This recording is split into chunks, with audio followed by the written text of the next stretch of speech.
Hi everyone, this is gonna be round 6 of this tournament. So I was sitting there with 2 wins, 2 draws and a loss, and again I had a strong opponent, 2060. He's also kind of a young guy, maybe around 20 or so. So again I had this situation of, so I have this nightmare scenario playing against kids, but actually this quote-unquote kid, he's already 5 or 6 years stronger than those kids. So I was thinking, if I can play well against him, then maybe I will get some confidence to play against these other kids. Knight d3, bishop b4, check. Of course I know that this is called the Bogo-Indian, but I actually don't have a repertoire at all against it.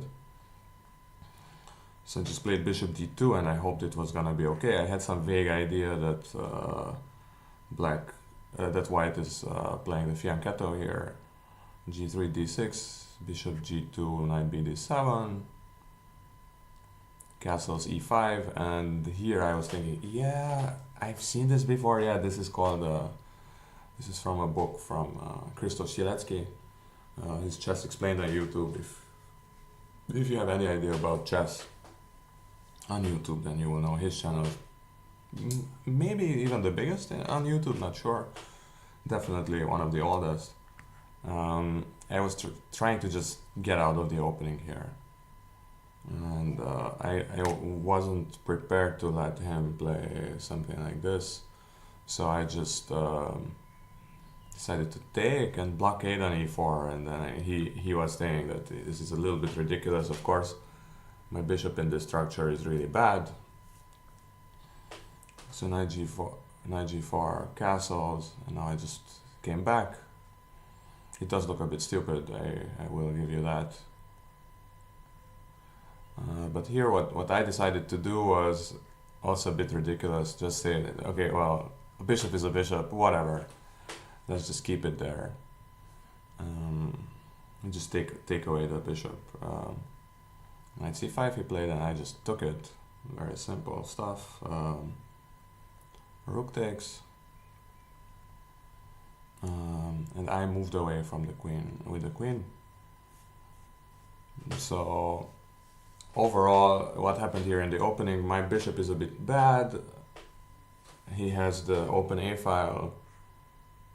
So actually we were analyzing with one of his friends, and his friend is kind of FIDE master, so it's one of the good things of playing against strong players is that sometimes they're gonna analyze with an even stronger player. Except that I found a weird little trick here. So let me show you it. Rook a d8.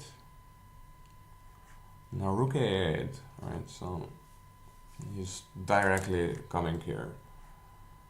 By the way, the computer gives here, instead of rook c8, just exchanging the queens, and the computer thinks that this is excellent for black. I think it gives a big advantage here because of my bishop. Of course, the computer doesn't tell us why, but this is what I think my main problem is. The bishop and the active knight that cannot be displaced. And this is actually, this knight looks a bit vulnerable here, but I cannot really attack it from anywhere, right? So this doesn't work. I don't have a bishop to attack it. I don't have a pawn to attack it. So it's just gonna stay there. But with the queens, you actually have a very weird maneuver here. So queen d2, b3 is what he intended to do. But here I have this queen b4 move. I was attacking the square b4, not the knight, not the pawn. And it turns out that now, of course, this is a double attack. And it's not so easy to solve. So actually, after queen d2, he should have gone back with a knight. But it's just such a weird move that he missed it. I also missed it. I just played queen d2 because I didn't know what to do. Or did I? I'm not even sure. But the main point is that this little maneuver here ensured that I have an advantage. So I'm already better here with white. Queen b4, knight e6 he played. And now I can start snacking on his pawn. Wait. Yeah, here, instead of queen b3 is what I played. And this is actually not so good because of course he would just take, so forget that.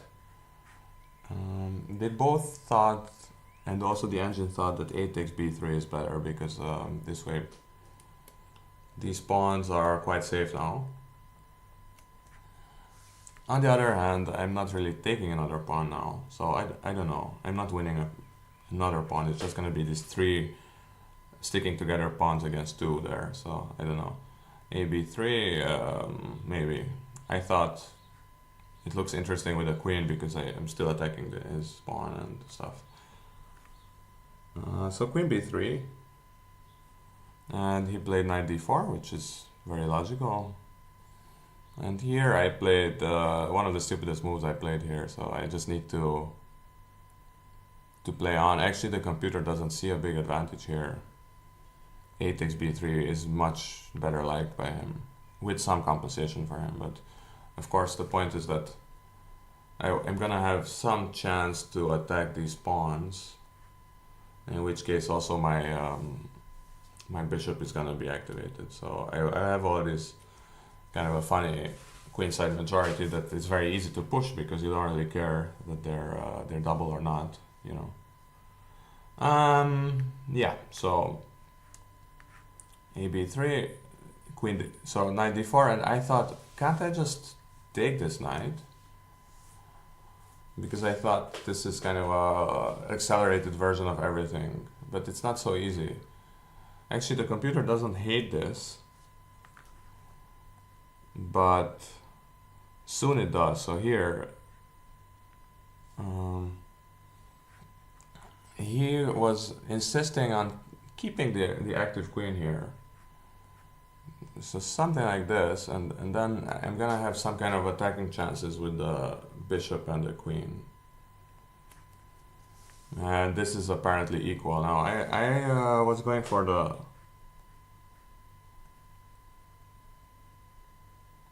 I was going for the pawns here, which is of course not the best, but I thought that there was a way of keeping all pawns here. So I just somehow miscalculated, and I thought I was gonna stay with both of these guys. But this is not the case. This pawn is not falling.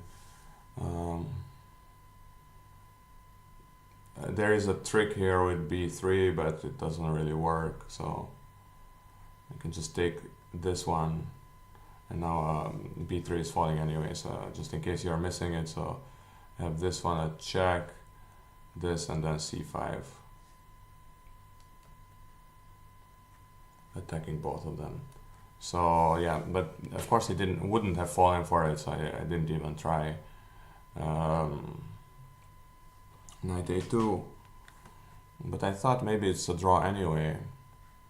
I'm gonna turn off the engine now, and actually the whole game is 79 moves, so I can't go through it all. I mean, I will, but I can't go through it in a lot of detail. King f8, and I thought, am I not winning another pawn here? Which one did he take with? Yeah, the b. So actually this looks scary, but I thought, well, I can cover everything here, and I thought this is more or less a draw, but it's not. So rook f4, g6, and for some reason I missed this move. So I thought I'm gonna stay two pawns ahead, but he can just cover this f5 pawn and move away with his king. But I thought, okay, well, that's one more pawn gone.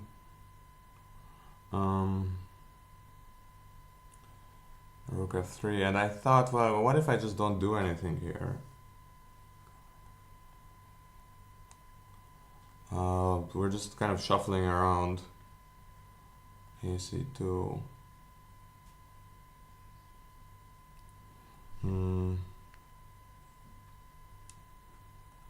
G3, he's activating his king, but I cannot activate mine. That's one of the main problems here.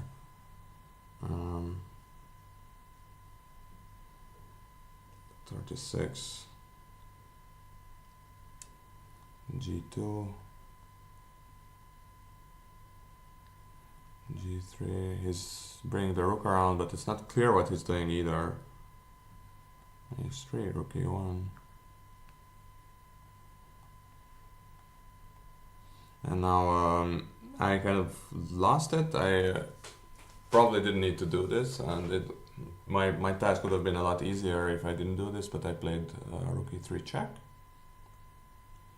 And he took this, and that's the interesting part. The FIDE master dude was saying, just move with your king, because actually this pawn here, which I later also realized, it's on a light square, that's true, but now you can see that it's hard for the king to get in. So all I need to do is, well, it's not super simple, but what I need to do is cover this with the king. Let's try to get rid of this. So cover this with a king and cover these two with the bishop. And then ideally he cannot zugzwang me or anything, but yeah, because his king can only be at his king has the same speed as my king, so I should be able to keep out the king if it comes to that. And even if I cannot, then maybe the king and the rook are not so well coordinated to attack the same pawn at the same time. So some idea like this, but so let's see. This one, this of course not this. He said afterwards that this was his big idea, but didn't fall for it now. Bishop G8. Now he said that maybe H5 would have been better, but he didn't go for it, so H6.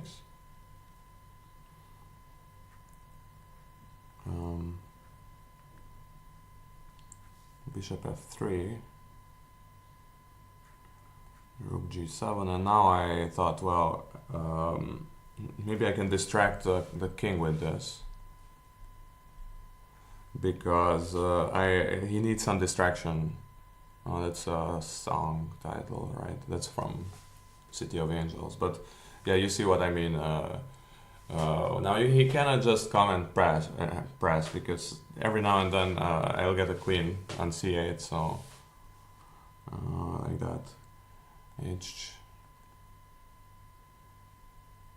C6, yes, the check. C2, and now I thought, you know what? Let's push the other pawn also behind. So this can be useful if in some cases we exchange everything and he just stays with the, let's say, pawn and king against the king. If the pawn is so far behind, then my king can always just come back to the corner and keep a draw. So that's always drawn with a rook's pawn. Fortune H4, rook C4, H5, king F6, king F2, rook C2 check, king E1, king E7, king F1, king D6, king E1, rook H2, king F1, king C7. So now if his king is busy with my pawn, then there's no point in me trying to push it, like to come with the king. So that's one idea, to come with the king here, thereby covering these two squares.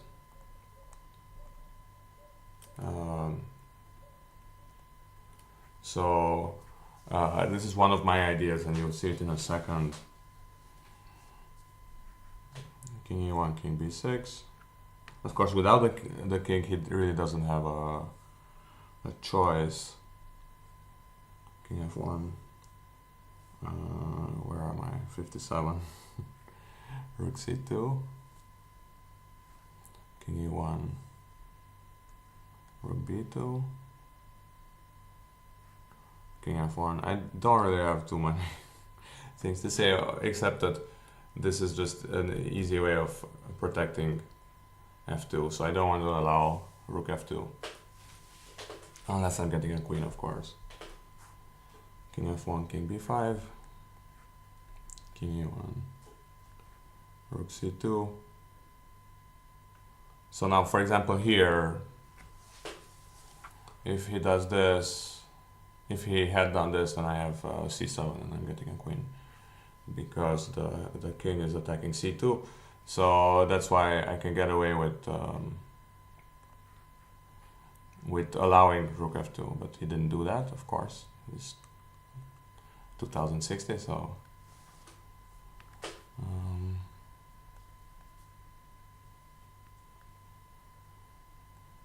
now check, another check, king d3, rook a5, king d2, rook a8, king d3, rook d8 check, king e2, king f6, king e1 again, but of course this time his rook is now tied to my pawn, so maybe not so dangerous. King g5, king e2, king h4,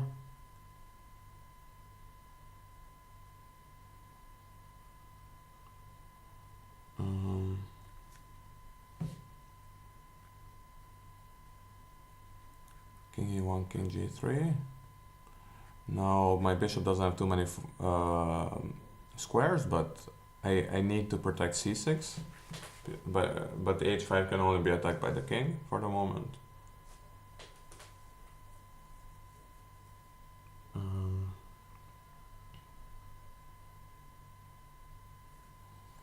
Rook a8, king e2, rook a5, king d3, rook c5. And now this is the question here. This is what my teammates were asking. What happens if here I start playing actively? So finally I have some activity. So this would have been one move. And I think the engine thought that it's actually a draw, and it does seem like it.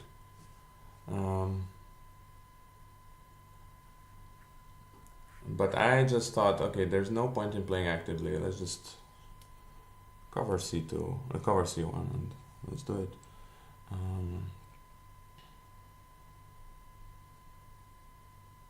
King d2, king f2, king d3, rook e5,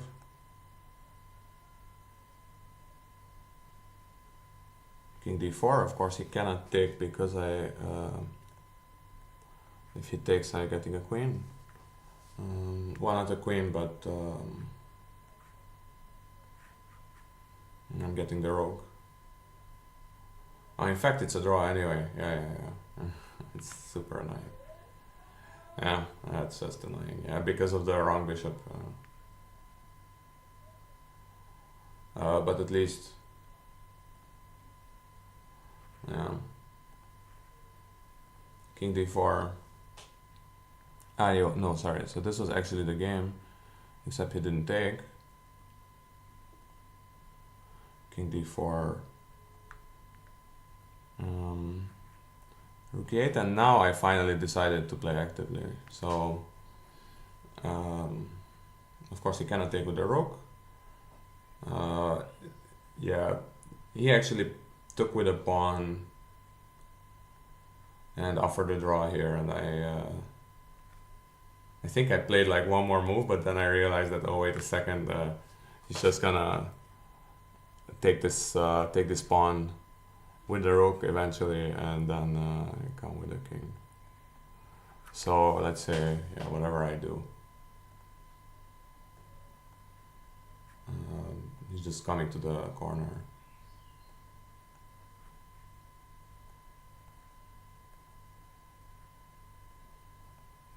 I mean, yeah, now he's even taking the pawn. Yeah, I know. But let's say he's not taking the pawn. He doesn't need to. yeah, okay, let's say he does pay a bit of attention. And this is a draw. He doesn't even need to protect h6. He just